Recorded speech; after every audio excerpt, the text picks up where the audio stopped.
Un milliardaire rentra chez lui après minuit, cherchant le refuge du silence. Dans son manoir de verre et de marbre, où chaque surface brillait comme un miroir, il s'attendait à trouver l'ordre. Mais derrière la porte de la salle de bain, il découvrit sa femme de chambre affalée contre les toilettes, les poignets rougis par l'effort, 2 nourrissons endormis en grenouillère orange attachés dans son dos. Des serviettes imbibées jonchaient le sol, un couteau à beurre reposait près d'une vanne rouillée. Le règlement de la maison était implacable, renvoyé là pour toute infraction.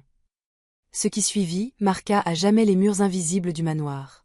Adrien Hay, dont l'empire immobilier s'étendait sur 3 continents, fronça les sourcils en entendant un filet d'eau perturber la quiétude de sa demeure. À minuit, sa maison était censée être un sanctuaire, chaque détail méticuleusement orchestré pour refléter son succès. Ses pas résonnaient sur le marbre poli du couloir, chacun plus sec que le précédent, jusqu'à ce qu'il pousse la porte de la salle de bain. Il se figea, le souffle coupé. Lucie, 28 ans, femme de chambre depuis 2 ans, était affalée contre les toilettes, son uniforme bleu trempé de sueur, ses gants jaunes tachés d'eau savonneuse. Dans une écharpe de coton usé, 2 nourrissons en grenouillère orange dormaient contre ses épaules, leur petite poitrine se soulevant doucement. Des serviettes détrempées s'entassaient contre les plinthes, absorbant une flaque qui menaçait le sol immaculé. Près de la vanne, un couteau à beurre, un outil dérisoire pour une tâche désespérée, luisait sous la lumière crue des néons-points. « Lucie, qu'est-ce que c'est que ça ?» La voix d'Adrienne claqua comme un coup de fouet, tranchante mais teintée d'incrédulité. Elle sursauta, son bras stabilisant instinctivement les bébés. « Monsieur Hay, s'il vous plaît, parlez doucement. Vous allez réveiller mes enfants. » Chez moi ? Adrienne, dont la fortune reposait sur des règles inflexibles, sentit la colère monter. Le règlement est clair, pas de dépendants, pas d'exception. Tu travailles pour moi, pas pour une garderie. Lucie déglutit, son regard vacillant une fraction de seconde avant de se raffermir. La garderie municipale a fermé à cause d'une rupture de canalisation. Ma voisine, qui garde mes fils d'habitude, n'a pas répondu. Je n'avais personne, monsieur. Je les ai attachés sur moi pour pouvoir nettoyer. Sa voix trembla légèrement. Perdre ce travail, c'est perdre le lait pour leur biberon. Adrien serra les mâchoires, son regard balayant la scène. Les serviettes gorgées d'eau, le couteau, les bébés endormis malgré le chaos. Tu as porté 2 nourrissons dans une salle de bain pleine d'eau de javel, avec un sol glissant et une vanne cassée. Lucie redressa le menton, son épuisement cédant à une détermination farouche. Oui, parce que vous avez exigé que cette salle de bain soit parfaite pour vos investisseurs demain. J'ai frotté chaque carreau, chaque joint. Puis la vanne s'est bloquée, l'eau a jailli. Si je l'avais laissé couler, votre précieux marbre aurait été ruiné. J'ai arrêté la fuite. J'ai protégé votre maison. Tu aurais dû appeler la maintenance. Aboya Adrienne. Je l'ai fait. Sa voix se durcit. Ils ont dit, demain matin. Mais demain, c'est trop tard pour vous, n'est-ce pas? Vous exigez la perfection ce soir. J'ai fait ce que j'ai pu avec un couteau à beurre et 2 bébés qui dépendent de moi. L'une des jumelles, Mathéo, gémit doucement. Lucie se balança d'instinct, son corps apaisant le bébé jusqu'à ce que le silence revienne. Ce n'est pas de l'imprudence, monsieur Hay. C'est de la survie. Vous vouliez une maison impeccable. Je vous l'ai donnée, même si ça m'a coûté chaque once de force. Adrien baissa les yeux. Les serviettes formaient un barrage de fortune contre l'eau. Les mains de Lucie, éraflées sous ses gants, portaient des marques rouges là où elle avait lutté contre la vanne. Il sentit une vieille blessure remuer en lui, le souvenir de sa propre mère, une couturière qui travaillait jusqu'à l'aube pour l'élever, seule, dans un appartement exigu. « Comment s'appelle-t-il » demanda-t-il, la voix soudain plus douce. Mathéo et Daniel. 7 mois. Lucie releva la tête, une lueur de fierté dans les yeux. Ils ne sont pas un problème. Ils sont ma raison de me lever chaque matin. Tu as enfreint le règlement, dit Adrienne, presque à contre-cœur. C'est vrai, répondit-elle, sans baisser les yeux. Alors, virez-moi maintenant. Dites-moi si je dois marcher 6 kilomètres dans le froid avec mes fils sur le dos, ou attendre un bus qui ne viendra peut-être jamais. Mais ne me laissez pas dans l'incertitude. Adrienne se frotta les tempes. Il avait bâti son empire sur des règles, des contrats, des chiffres. Mais face à Lucie, il voyait plus que son uniforme. Une femme qui jonglait avec des choix impossibles, comme tant d'autres dans un monde qui ne pardonnait pas. « Tu ne comprends pas le risque que cela représente pour moi, murmura-t-il. Et vous, vous ne comprenez pas le risque que je prends chaque jour, rétorqua Lucie, sa voix tremblante mais ferme. Si je reste chez moi, mes enfants ne mangent pas. Si je les amène, j'enfreins vos règles. Dans tous les cas, je perds. Mais ce soir, j'ai sauvé votre maison tout en protégeant mes fils. Dites-moi, monsieur Haye, qui a vraiment échoué ici? Le silence s'abattit, seulement brisé par le goutte à goutte du robinet, comme un battement de cœur mécanique. Adrienne s'accroupit près de la vanne, ses doigts effleurant le métal rouillé. Il tourna la poignée, la verrouilla. L'eau cessa de couler. Il se releva, s'essuya les mains sur son costume hors de prix. Tu aurais pu te blesser avec ce couteau. Et pourtant, la fuite est arrêtée, répondit Lucie, un éclat de défi dans la voix. Il l'observa. Les jumeaux respiraient calmement, leurs petites mains crispées sur l'écharpe de leur mère. Le dos de Lucie restait droit, malgré le poids de l'épuisement et des responsabilités. Tu as enfreint la règle, répéta-t-il, plus bas point. C'est vrai, admit elle, sans fléchir. Il expira, un souffle long et lourd. Tu ne rentreras pas à pied ce soir. Tu dormiras dans la chambre d'amis du rez-de-chaussée. Demain, nous parlerons. Les larmes montèrent aux yeux de Lucie, mais elle les ravala, détournant le regard. Je n'ai pas besoin de votre pitié.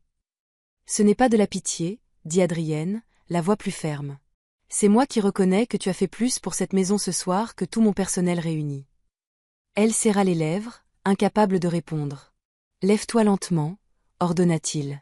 Tu vas t'effondrer si tu te presses.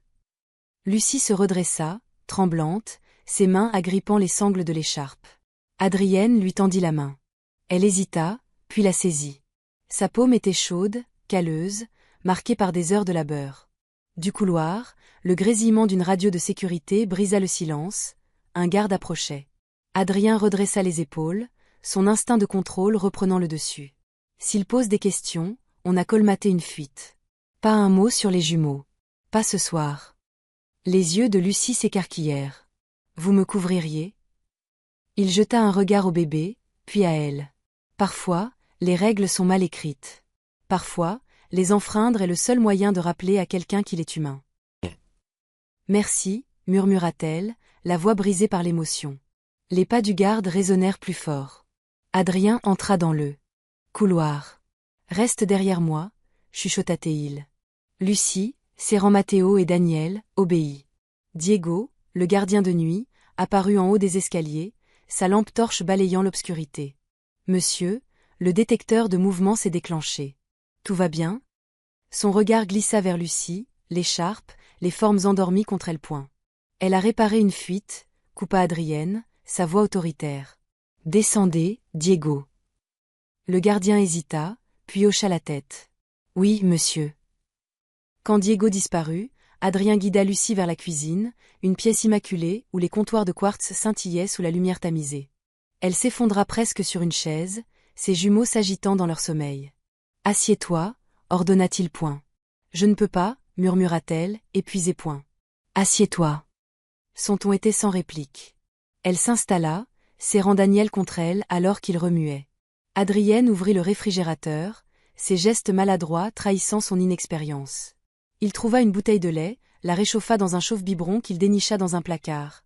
Un vestige oublié d'une époque où sa propre nièce venait en visite. Tu n'es pas obligé de faire ça, chuchota Lucie point. Si, je le suis, répondit-il, concentré. Il lui tendit le biberon. Donne-lui à manger. Elle obéit, ses mains tremblantes guidant le biberon vers la bouche de Daniel. Matteo, blotti contre sa poitrine, soupira dans son sommeil. Pendant un instant, le seul bruit fut le doux glouglou des bébés buvant, un contraste apaisant avec la tension de la nuit. Adrien s'appuya contre le comptoir, son costume froissé par cette soirée inattendue. Je pourrais te licencier ce soir. Ce serait plus simple. C'est ce qu'on attend d'un homme comme moi. Lucie leva les yeux, ses prunelles brillant de larmes contenues. Alors pourquoi ne le faites-vous pas? Parce que j'ai vu les serviettes. J'ai vu tes mains écorchées. J'ai vu une mère calmer ses enfants, tout en réparant une fuite avec un outil ridicule. Sa voix s'adoucit, presque rauque. J'ai bâti cet empire en exigeant la perfection. Mais ce soir, j'ai compris que la perfection, ce n'est pas un sol sans tache. C'est quelqu'un qui se bat pour ce qui compte, contre toutes les chances. Lucie baissa les yeux sur ses fils, sa lèvre tremblant. Je ne veux pas de faveur, monsieur.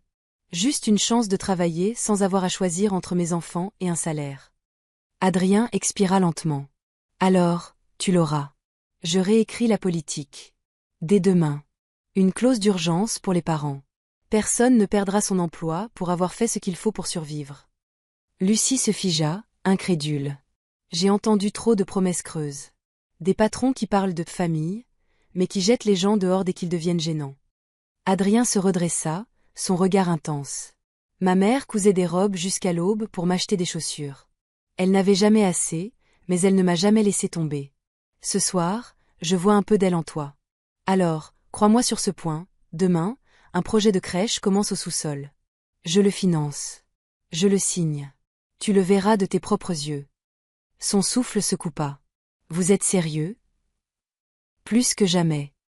Ils restèrent silencieux, la nuit enveloppant la cuisine comme une couverture. Lucie embrassa le front de Mathéo, ses lèvres effleurant sa peau douce. Si je m'étais endormie, ils auraient pu être blessés. L'eau, le couteau. Mais tu ne t'es pas endormie, dit Adrienne doucement. Tu t'es effondrée, et tu les as protégés quand même. C'est plus que ce que la plupart d'entre nous accomplissent dans une vie. Le lendemain matin, les RH arrivèrent avec un dossier épais. Clause violée. Motif de licenciement. Adrienne repoussa les documents d'un geste sec. Réécrivez-la. Exception pour les urgences liées aux enfants. Indemnisation complète pour tout quart manqué à cause de cela. Et commencer la construction d'une crèche temporaire près du gymnase. Monsieur, cela coûtera une fortune, protesta un responsable, les lunettes glissant sur son époin. Une inondation de marbre coûte plus cher. L'injustice coûte plus cher. Faites-le. Les RH échangèrent des regards stupéfaits. Lucie, à la porte, serrait Daniel contre elle, son uniforme propre mais ses yeux encore rougis par la nuit. Vous le pensiez vraiment, murmura-t-elle point. Oui, répondit Adrienne. Et tu conserves ton emploi. À une condition. Son estomac se noua. Laquelle? Il esquissa un sourire rare. Montre-moi comment tu as réparé cette vanne avec un couteau à beurre. Elle cligna des yeux, puis éclata d'un rire trempé de larmes. Marché conclu. Ce soir-là, les investisseurs envahirent le manoir. Les verres en cristal s'entrechoquaient, les rires résonnaient sous les lustres. Le marbre scintillait, impeccable. Personne ne remarqua le plan de la crèche étalé sur le bureau d'Adrienne, ni la pile de serviettes séchées dans un coin discret. Lorsqu'un associé demanda ce qui le tenait éveillé la nuit, Adrienne ne parla ni des marchés ni des concurrents. Il répondit doucement, la peur d'être riche, mais pas humain. Lucie quitta le manoir, Mathéo et Daniel endormis dans ses bras, leur chaleur contre sa poitrine. À l'ascenseur, elle s'arrêta. J'ai enfreint la règle. Vous auriez pu faire de moi un exemple. Je l'ai fait, répondit Adrienne, un éclat dans les yeux. Un exemple de ce qui compte vraiment. Les portes se refermèrent. Adrienne croisa son reflet dans une vitre. Un homme en costume taillé sur mesure, transformé non par sa fortune, mais par deux bébés en grenouillère orange et une femme qui lui avait rappelé que les règles, sans cœur, ne sont que des chaînes. Que feriez-vous à la place d'Adrienne? Licencieriez-vous Lucie ou réécririez-vous les règles? Cette histoire parle de choix universels, suivre des règles rigides ou reconnaître l'humanité dans les luttes des autres. Partagez vos réflexions ci-dessous. Si ce récit vous a touché, cliquez sur j'aime. Abonnez-vous et activez la cloche pour d'autres histoires qui rappellent que la compassion est plus forte que n'importe quel règlement.